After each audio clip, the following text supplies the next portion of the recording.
2026 சட்டமன்ற தேர்தலில் தமிழக வெற்றிக் கழகம் அதிமுக இடையேயான கூட்டணி கிட்டத்தட்ட உறுதியாகிவிட்டது என்று அதிமுக நிர்வாகிகள் தரப்பில் கூறப்படுவதாக தகவல்கள் வெளியாகியிருக்கின்றன.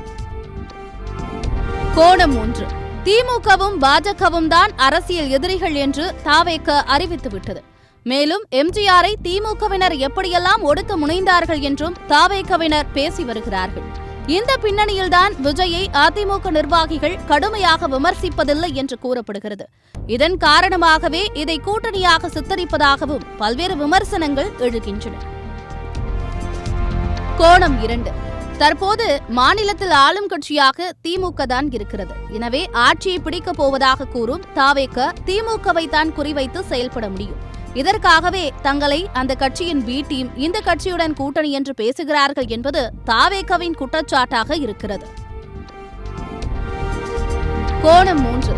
வழக்கம் போல அனைத்து தொலைக்காட்சிகளும் விஜயின் மாமல்லபுர விழா பேச்சை நேரடி ஒளிபரப்பு செய்தன. ட்விட்டர் உள்ளிட்ட சமூக வலைதளங்களிலும் விஜய் குறித்த பேச்சுதான். இதைத் தொடர்ந்து பாஜக, திமுக உள்ளிட்ட கட்சிகள் அடுத்தடுத்து விஜயை விமர்சிக்க தொடங்கிவிட்டன. ஆனால் அதிமுக எந்த எதிர்வினையும் ஆற்றவில்லை. 2026 ஆண்டு சட்டமன்ற தேர்தலை மனதில் வைத்துதான் அதிமுகவினர் இந்த நடவடிக்கையை கையாள்வதாக தெரிவிக்கிறார்கள் அரசியல் நோக்கர்கள்.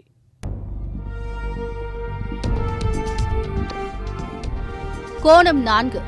மாமல்லபுரம் நிகழ்ச்சியில் பேசிய தாவேக நிர்வாகி ஆதவ் அர்ஜுனா, தாவேக ஆரம்பிக்கப்பட்டது ஒன்றும் 40 சீட்டுகளை கேட்டு பெறுவதற்காக அல்ல, ஆட்சியை பிடிப்பதற்காகத்தான் என்று தெளிவாகவே கூறிவிட்டார். அதிமுக தாவேகவிற்கு 40 சீட்டுகள் வரை தர முன்வந்திருப்பதாக வெளியான தகவலை அடுத்தே ஆதவ் அர்ஜுனா இவ்வாறு பேசியதாக தெரிகிறது.